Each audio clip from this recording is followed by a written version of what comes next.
All right, this conference is now being recorded, so we're going to start. I want to start by saying a big thank you to everyone who's joining us today. I know that some of us have had disruptions to our schedule recently, and this is not the original date we had planned for this call, but for everyone who's able to join us live, I really appreciate it. And for everyone who is viewing this recording after the fact, I also thank you very much for doing your due diligence and watching this recording later. We're going to go ahead and jump right in with Farm to School 101. I'm going to linger on this screen for a little while, just to make sure that anyone who is viewing the presentation but maybe having audio issues is able to see us. These are some common errors when we're dealing with this platform with ReadyTalk. So just keep in mind that if you're having any trouble, one of the most frequent solutions that works is to switch your web browser, especially if you're using Internet Explorer. Using Firefox or Google Chrome usually gives you a little bit more success. And then if at any point you have trouble with ReadyTalk, maybe you get logged out and you need to log back in, or you're having trouble with the audio continuously, you can always call their helpline at 800-843-9166, and they'll be able to assist you. They are very friendly.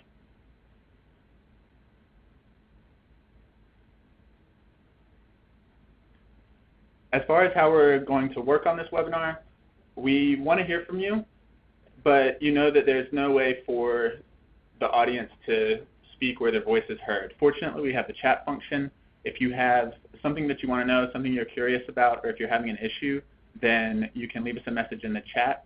And if, as we're going along in this presentation, you have any questions about the content, put a message and it'll be flagged, and we'll be coming back to answer these questions at the end of the presentation. There will be a Q&A at the end, so please feel free to ask whatever question may come to mind. Also note that this webinar will be recorded and we'll be sharing it later. We'll be sending out an email to all of the participants to make sure that they're able to review the webinar. And we'll also be sending out a PDF of the slides, and we'll also be making available any resources that we show in this presentation. You'll be able to access anything that we say that will be available to you later.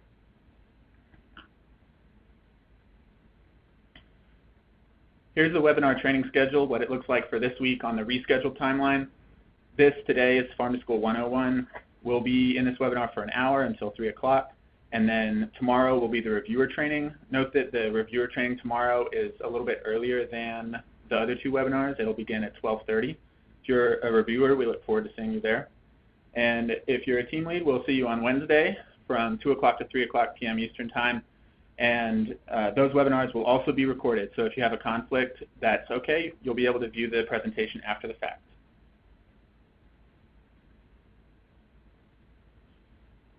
This is the path we're going to take while we're presenting on Farm to School 101 today.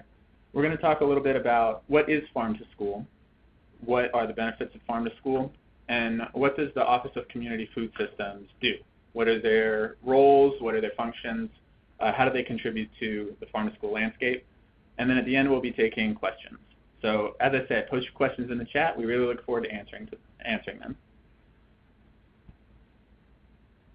All right, so from here, I'm going to pass the baton to my coworker, Andrea, and she is going to take you guys on this journey through what is Farm to School. Hi, everyone. Andrea here.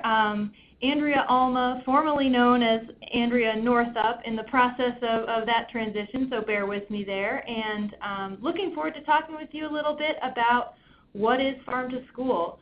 I know many of you have been Farm to School grant reviewers before. Many of you work in the field, so you're thinking, gosh, why do I need to listen to a Farm to School 101 presentation? Well, bear with us. You might hear a new great example or hear about a new concept or framework that takes your knowledge to the next level. So we're excited to share with you. Okay. So what is Farm to School? One of the ways that I find is really helpful to frame it in my mind is the 3 C's model: classroom, community, and cafeteria. Cafeteria meaning we want local food to be served on the school lunch lines across schools across the United States. Classroom, we want We want to be weaving food, nutrition, and agriculture into everyday classroom lessons. And community. We want to be engaging community members in this farm-to-school process. And honestly, school gardens kind of fit squarely in the middle of this 3 C's model. A school garden can supply food to the cafeteria. It can be an educational classroom in itself. And school gardens sure do tend to engage the community where they're situated. So not only are we talking about the process of actually serving local food in school meals, but we're also talking about our youngest eaters, so youth who participate in the Child and Adult Care Food Program, which oversees meals in a lot of our child care centers and family daycare homes. We're also talking about the summer meal programs, where a lot of children across the country receive free meals when school is out. We're talking about school gardens, certainly, as well as some of that hands-on education that might happen in the actual classroom or in the cafeteria.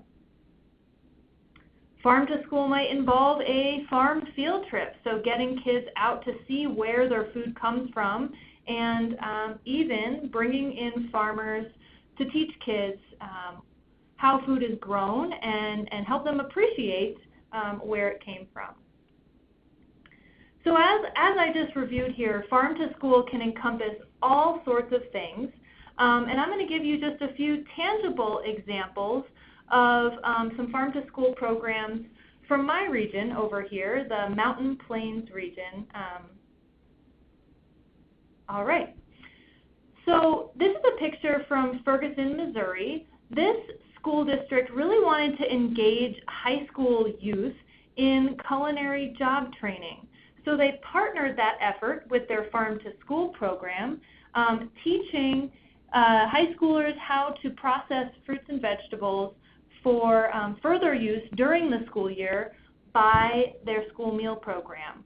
So in the summer, knife skills and culinary techniques were taught to students while they preserved products like onions here for the school meal program.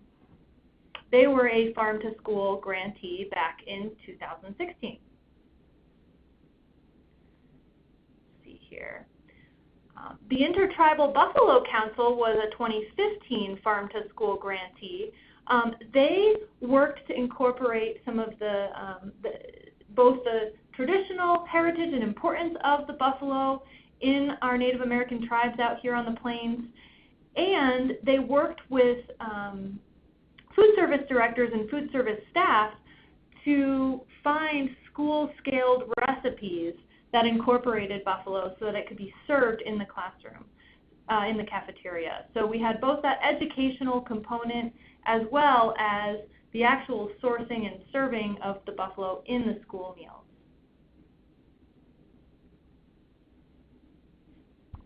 Here's an example from Livingston, Montana. This high school wanted to find some ways to engage high school youth around biology and science in a very hands-on way. So they actually created an aquaponics system growing fruits and vegetables in conjunction with fish, teaching all sorts of lessons about pH and nutrient cycles, and really bringing those lessons to life. And actually, these students are selling this fish both to restaurants in the area as well as the school meal program. So full circle. And these folks were also a 2016 Farm to School grantee. For my last example here, I actually saw Natalie from Greeley Evans on the line, who is reviewing grants this year. So hi, Natalie. Natalie is the Farm to School coordinator and the Food Hub coordinator for Greeley Evans School District. They are in a very agricultural region of the state of Colorado, actually one of the most agriculturally productive counties in the United States. And so their Farm to School program is based very heavily on working directly with the many farmers who surround their school district. So they're moving lots of product onto their school meal trays, and thus supporting the agricultural community that many of their students belong to. So these couple of examples just were to show you that this notion of a farm-to-school program that incorporates the classroom, the cafeteria, and the community can look very different depending on what a school district and a community's goals are, what their needs are, and what they hope to get out of their farm-to-school program. I think you'll find this quite often when you're reading through your farm-to-school grant application. Each one looks different, and each one reflects the unique community that it is aimed to serve. So just to bring the point home here, oftentimes we think of farm to school as just getting that local food into the school meals, but we've found that these programs are more impactful if they also contain that component around education and community engagement. So when we're reviewing farm to school grant applications, we really want to make sure that they're encompassing both of those different aspects of farm to school. So now we're going to have our first little quiz here, just to make sure that you're all paying attention. Our Farm to School program serves schools that participate in the National School Lunch Program. Which are the 5 components of a reimbursable lunch through the National School Lunch Program? You can enter your response in the chat box, and we'll see how everyone does.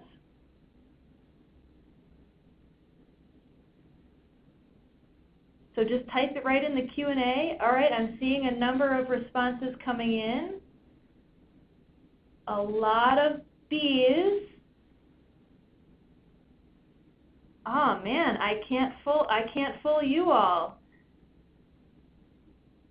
You are correct. B is the response. So in order for a school meal to be counted in the National School Lunch Program, it has to have these following components in it. Now what that means is if a school is participating in the National School Lunch Program and they serve a meal that incorporates all of these components, basically they'll get a reimbursement based on the income level of that child from the state agency that oversees the National School Lunch Program in their state. So here in Colorado, that would be the Colorado Department of Education. The exciting thing is any one of these meal components can actually be a local food or incorporate a local food. So what we're looking for in our school, in our farm to school grant applications are applicants who are trying to incorporate local foods across the tray. Oftentimes we think of local fruits and vegetables, but oftentimes we're seeing a lot of creativity around grains, legumes, meats and dairy, and a lot of those items can actually be served locally year-round. Now when schools are purchasing food for their National School Lunch Program meals, they have to follow a number of rules. We call these the procurement rules and regulations. Now you as a reviewer don't necessarily have to know the ins and outs of these procurement rules, but you may see applicants referring to a request for proposals or trying to get bids from different farmers or producers in order to supply a school meal program. So hopefully you'll see some references to incorporating local foods while following those National School Lunch Program rules and regulations.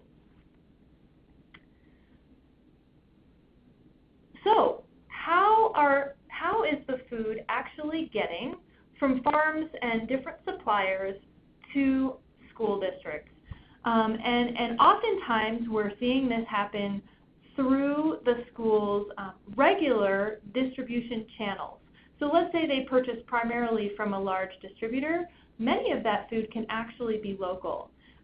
But there are a number of options here that are listed on the slide. For example, a school may get local products directly from a farm, and that is absolutely acceptable. We're also seeing schools that are purchasing or serving food from their school gardens or farms, another very viable option. So you may see many of these different channels by which a school can procure local food mentioned in the applications you're reviewing. Now wait a minute, what does local actually mean when we're talking about local food being purchased by schools across the country? Actually, it's up to the school itself to define what local means to them in order to accomplish the goals that they have for their farm-to-school program. So some schools may say that local for them is defined as within 100 miles or within their county. And honestly, this definition can change, and it does change for schools depending on what products they're talking about or depending on what season it is. So USDA allows schools to have the flexibility to define what local means to them.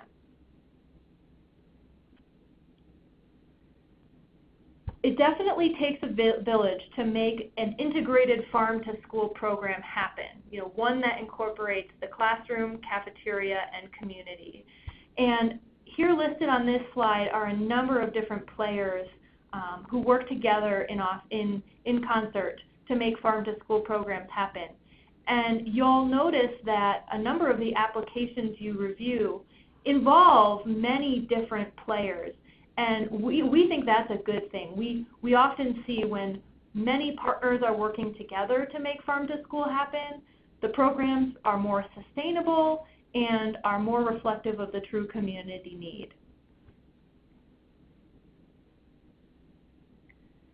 So that was just an overview of what a farm-to-school program can look like.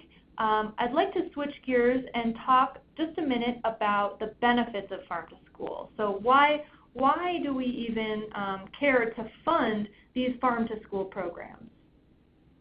Well, it turns out that there are many benefits when kids are eating local food at school and learning about its benefits. A number of studies have been published where we've proven a lot of these different benefits of farm-to-school. For example, school meal programs see a boost in their participation by students when they're offering a comprehensive farm-to-school program. Children are willing to try more new foods and have a positive experience with the process of tasting new things when they've been exposed to a farm-to-school program. So if you're curious about some of these benefits and the studies behind them, definitely visit our website. We have the link listed later on. All right, here's your next quiz question. When a school spends $1 on food for school meals, how much additional money is circulated in the local economy as a result of that local purchase?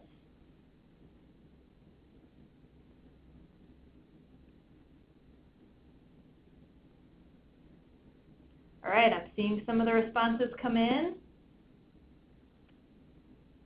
All right, a few D's, a few A's, a few C's, maybe more C's than anything else at this point. We have a D. I'll wait another minute here for folks to weigh in.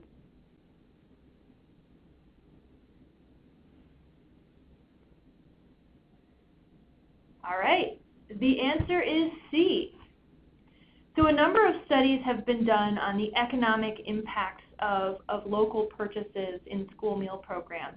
And we actually find that when a school, let's say, spends $1 on a couple of local apples, actually an additional $1.40 to $2.60 is recirculated in that economy when that apple grower hires a new staff member, or when that apple grower purchases inputs such as new crates or different equipment for the orchard from a local vendor. So we're really excited about this economic multiplier that farm-to-school programs tend to have when schools purchase local food. And if you look about that economic multiplier from a national perspective, we see that schools spending funds on local food drives over $1 billion in local economic activity. And we're excited that Farm to School is a big driver when it comes to supporting local economies. So a few key takeaways here. Like I mentioned, Farm to School programs are effective when they combine those 3 C's into a comprehensive program. So it's not just enough for a local apple to show up on a lunch tray. It's helpful when that apple when a student eating that apple is engaged in education, perhaps they're growing apples in their school garden, and they understand and appreciate where it comes from. Then they're more apt to actually eat it. Partnerships are key for Farm to School success. We want to see applications that have a lot of different and varied partners involved. And finally, Farm to School programs can look different in every community. I'm sure you'll see this when you review the applications, but there will be no cookie-cutter Farm to School program. Ideally, the program will affect that community need and community priorities. Okay, so I'm going to switch gears now and spend a little bit of time talking about how USDA is involved in supporting Farm to School across the country. So actually, in the Richard B. Russell National School Lunch Act, there's a section that creates a Farm to School program at USDA. And at USDA, we have 3 main priorities for our support of Farm to School. Number 1, distribute grants. You all are a part of this process. This is our USDA Farm to School grant program. Provide training and technical assistance to Farm to School stakeholders. I'll talk a little bit about that in a minute. And disseminate research and data on Farm to School programs. We largely do this through our Farm to School census, which we'll also mention in a minute. Now, grants, training and technical assistance, and research. Why are we doing all of this? Well, it's to support our vision, such that every child in every USDA child nutrition program has access to local food every day. So that's our big picture vision for school meals and child care meals and summer meals across the country. So when it comes to technical assistance, a lot of that is centered on resources that we create and disseminate and train on. So you'll find a lot of our fact sheets and procurement guides, things like that on our website. Definitely a good idea to browse some of those resources on our website if you're unfamiliar with them before you start the review process. You might find some great information that might come up during some of the applications that you read if you're interested. Another great resource that we have available in the training and technical assistance realm is our Farm to School Toolkit. And this is a really comprehensive set of modules that helps walk schools through the process of getting started with a Farm to School program. So if a school is looking to begin, this is a great resource to help them. Now, we're going to mention kind of the structure of the Office of Community Food Systems, but our Farm to School regional leads, I being one of them, work to disseminate a lot of these resources out in the regions, working with a lot of our partners and conducting trainings and spreading the word about Farm to School. So I'm going to pass the baton back to Travis, and he's going to pick it up talking about our research and evaluation, and then get back to the grants.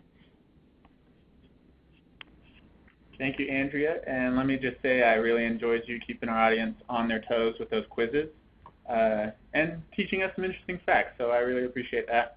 And I'm going to pick back up and start by talking briefly about research and evaluation, which is another one of the functions of the Office of Community Food Systems. And really one of the biggest projects we have going on in this area is the Farm to School Census.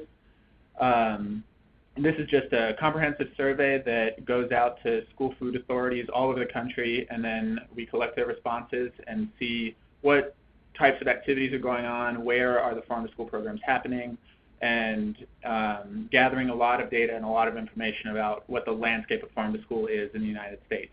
And the applicants are you're probably going to see on a lot of applications the use of farm-to-school census data. So we wanted to mention this here to make sure that you had seen it before and had some kind of familiarity with it. We're going through an interesting time with the census right now, where the current census website is being archived, but that information will still be available. And then when the next census comes out and is published, that will be on a new website. So we're very much excited about that. And now I'm going to spend a lot more time talking about the Farm-to-School Grant Program, which is what has brought us all here to this training today, and what we are really excited to dive into and get to work reviewing applications for. This is just a little bit of the scope of the Farm-to-School Grant Program. Our first awards were made in the fiscal year 2013, and since then the program has reached all 50 states, the District of Columbia, and then the Virgin Islands, Puerto Rico, and for the first time last year, Guam. We added Guam as another territory that has been reached by this program, for a total amount of awards of about $30 million. But we've received requests from over 1,900 applicants seeking about $140 million.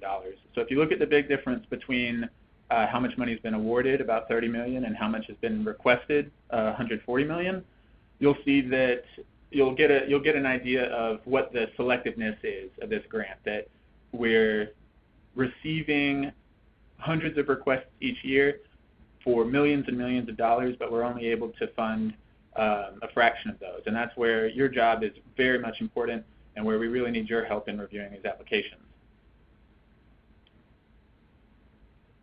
One of the factors that helps us make awards when we're deciding on who's going to receive grant funding for each fiscal year are the grant priorities. And these change a little bit from year to year, but are generally pretty similar. This year we're prioritizing applications from school districts, from Indian tribal organizations or others that serve Native communities, submissions that reach more than one school, and projects that serve a high proportion of children eligible for free or reduced price meals. And this really gets to the heart of what Andrea was talking about with farm-to-school programs, how they're used to stimulate local economies, and we're very much interested in how we can use these priorities to align to the work that the Farm-to-School Grant Program does. There are three types, and when you're applying, try not to get overwhelmed by this slide. When you're reviewing applications, your group will only review one type of application. You'll only review one of all your applications you review will be planning or implementation or training. We won't ask you to go back and forth between application types. But a brief description of each. Planning grants are for people who don't really have any experience with farm-to-school programs, or they have very limited experience with farm-to-school programs. They maybe have seen a school in an adjacent county or an adjacent school district implementing some kind of farm-to-school program, and they're interested, but they aren't entirely sure where to start. So the grant funding is a little bit of it's a little bit of a foundation for them to build on and give them the ability to dedicate some resources to planning and putting a lot of effort into deciding what they're going to do with their farm-to-school program. And you can see some of the potential activities there of collecting data, engaging stakeholders, building a team, testing ideas for the first time, identifying gaps, and creating an action plan. And that is a very real distinction between implementation grants. Implementation grants are for applicants who have experience with farm-to-school activities. Maybe they have started farm-to-school activities at a few schools in their district. Maybe they're a nonprofit that has partnered with farm-to-school programs previously, but they are beyond the planning stage at this point. They've already planned, they've already begun performing farm-to-school activities, and now they're in the implementation phase. And so we give them, these grantees are given a little bit of funding to expand their operations, or you can see some of the activities there, procuring additional local food operating service projects, promotional programs, or curriculum development in school gardens. And the final type of grant that may be awarded is the training grant, which is to have organizations come and experience the training, and the grantee would be hosting the training and kind of teaching or guiding about farm-to-school practices. And you can see some of the examples there: culinary skills, local procurement methods, school garden development, strategic planning, finding local food. So the attendees at these training events would be learning skills or information that they can then take back and use to work on their own farm-to-school program. The next few slides are about what projects may involve, and we've kind of grouped what projects could involve into a few umbrellas. And the first is local procurement. And you can see each of these bullets describes some sort of activity that's related to local procurement. This is finding out what providers are in your area, what producers you might want to recruit as what you might consider local and want to get those foods into the school lunch program or into the curriculum, and analyzing your capacity to bring in those foods and store them. Do you have student interest? Are students going to be excited about finding out about local foods? Are they prepared to get these foods in their cafeterias? And then you see at the bottom some key potential stakeholders, which is kind of answering the question of who are the people that should be considered on these types of applications when local procurement is really like the central strategy. Next are projects involving school gardens, and there are a lot of different factors that go into designing a school garden, and you see some of the bullets here that are what grantees might consider when they're planning or implementing all of those different ideas into action.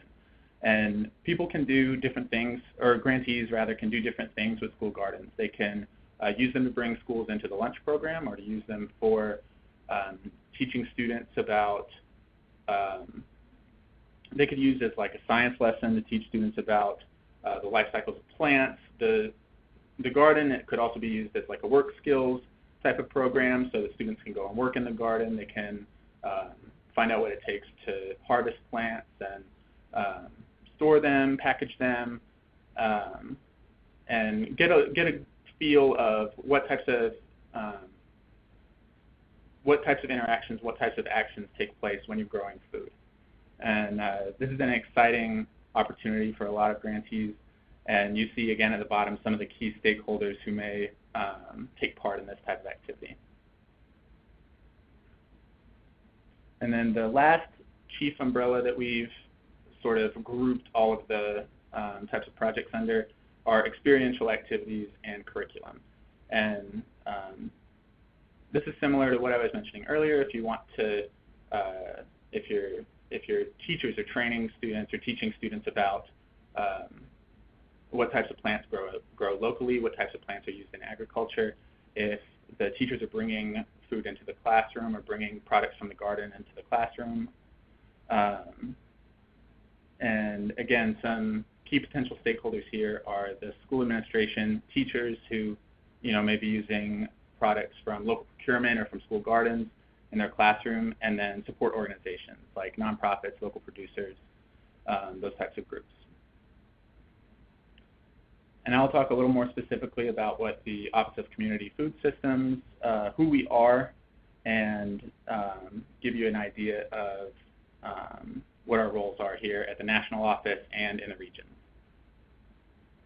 This is the national office staff. Some of you may be familiar with members of our staff, and we have had some additions to our staff recently.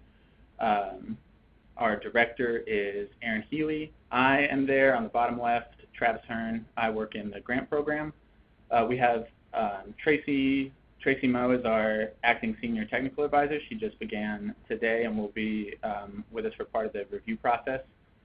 Aaron Heisem is working on training and technical assistance centered around the school lunch program and summer food service program.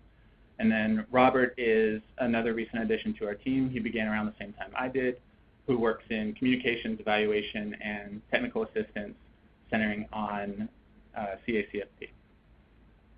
And we are based in Alexandria, Virginia. All right, a pop quiz. How many USDA Farm School regional leads are there across the country? So you can enter your message in your response in the chat box, and then we'll move on to a map, and I can show you where all of these regional leads can be found.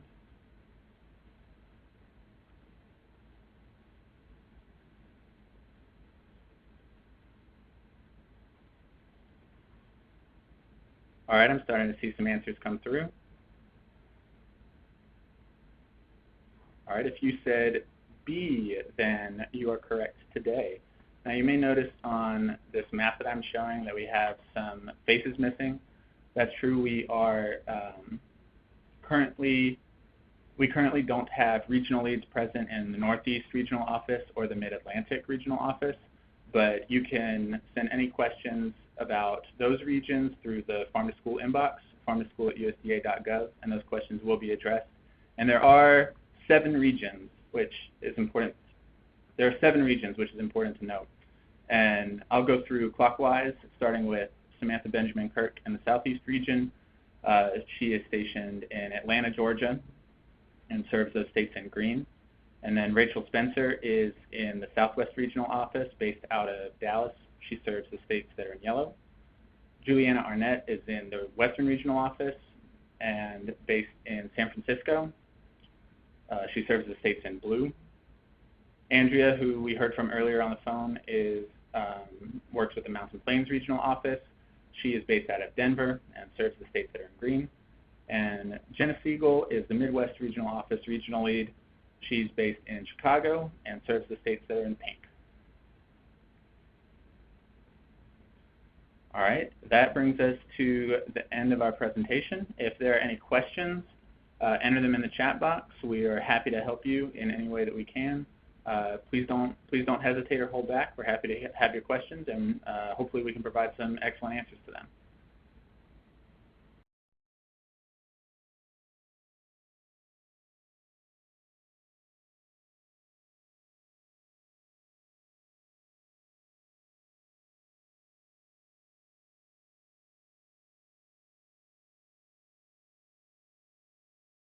While we're still waiting for questions to come in, Andrea, did you have any additional remarks that you wanted to make here at the end? I don't think so, other than if folks really want to, if folks are feeling like Farm to School is a new concept for them, definitely check out some of the resources on our website. We even have some webinars that you could look at. And definitely don't hesitate to reach out to your Farm to School regional lead if you have any questions, whether it's about Farm to School in general or about the review process. Just reach out to your regional lead, and I'm sure they'll be able to help you.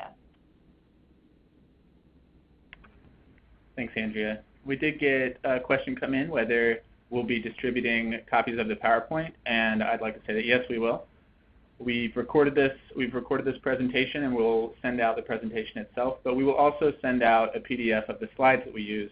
So any of the information that maybe we didn't stay on a slide long enough for you, or you were in the middle of reading when we changed slides, you'll still be able to get that information that will be available to you. Phyllis asks, are stipends associated with the readings for the grants? And no, this is a volunteer opportunity. We expect the review process to require approximately 40 hours spread across 4 weeks, but there is no stipend or compensation for a review. We really appreciate the time from all of our volunteers who are taking time out of their schedules to help us choose grantees.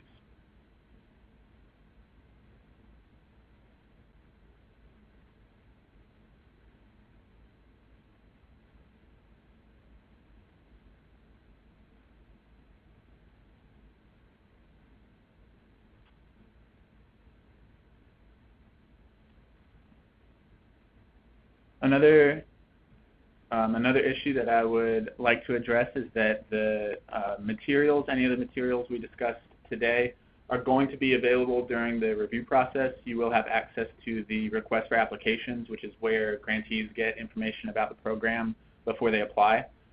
We definitely expect everybody to have taken a look at that before they started reviewing, and anything that we think you might like to look at, we will be distributing it. The slides I showed earlier with the projects that involve headers, those will be available also when we begin the review process.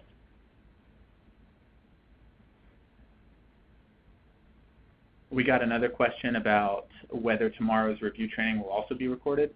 That is a great question, and I am going to use that opportunity to advance us to the next slide, actually. Both remaining webinars will also be recorded. The reviewer training webinar tomorrow will take place from 12:30 to 1:30 p.m. Eastern Time, and the team lead training on Wednesday will take place at this same time as today's training, from 2 o'clock to 3 o'clock p.m. Eastern Time. We'll be recording those trainings, and we'll be sending everybody who attended a link to access them. You should have definitely received a link by the end of the week. We're going to do our absolute best to turn these recordings around and get them to you as quickly as possible.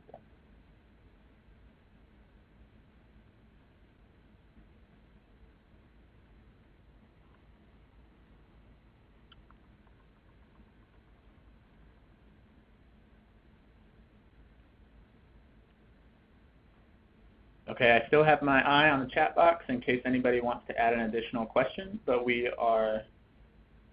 did get another question. The most recent question is, will these be completed through G5? If you could email us, farmtoschool@usda.gov. I'm not sure I fully understand your question, but I will do my best to find an answer for you, or get you an answer later today. For those of us on the wait list, when might we hear if we will be reviewers? Thank you very much for asking that question. That's an excellent question. If you're on the wait list, you should know by the end of this week whether you will be a reviewer. We are going to try to get out teams as quickly as possible, but with the recent disruption to the schedule, we're very aware that some people may no longer be able to commit to the time required to review applications. So we are expecting backup reviewers to play a very important role, and we're hoping that we will have people available to step in if someone does choose that they can no longer help with the review process.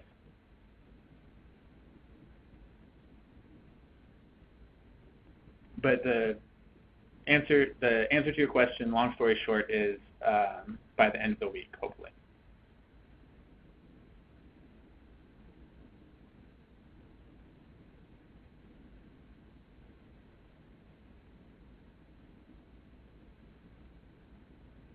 Okay, I'm still looking at the chat box, so please don't be shy if you have any more questions. I do want to use this opportunity here at the end of the presentation to plug the Office of Community Systems e-letter, The Dirt, which is an exciting resource for anybody who's interested in farm-to-school activities. You can use this to stay up to date with any news that's coming out of the Office of Community Food Systems. If you're interested in the farm-to-school census, there will be announcements related to it in there. There will be announcements related to the grant timeline in The Dirt. This is where we eventually announce the next application for farm-to-school grants. It's just an exciting letter to receive, and it comes in about once a month. And so it isn't going to overwhelm your mailbox, but you'll be excited to get all of the wealth of resources that it offers each time that it does come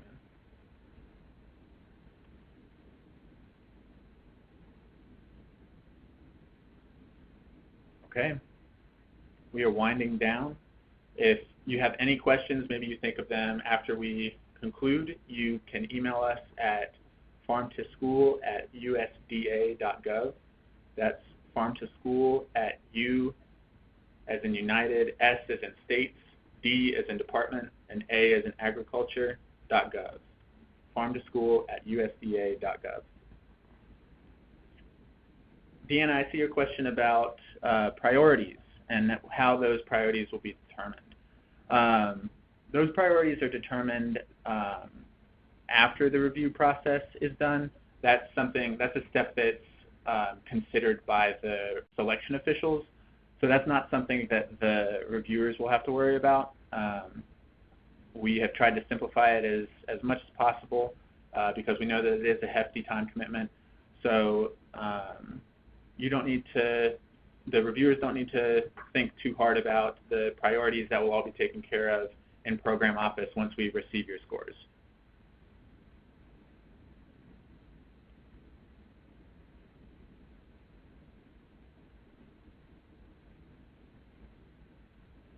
All right, and with that, I am going to end the meeting. I want to say, again, a very big thank you to everybody who was able to attend today. We will do our best to get the recording out to you as quickly as possible, and we're very excited to have you on board.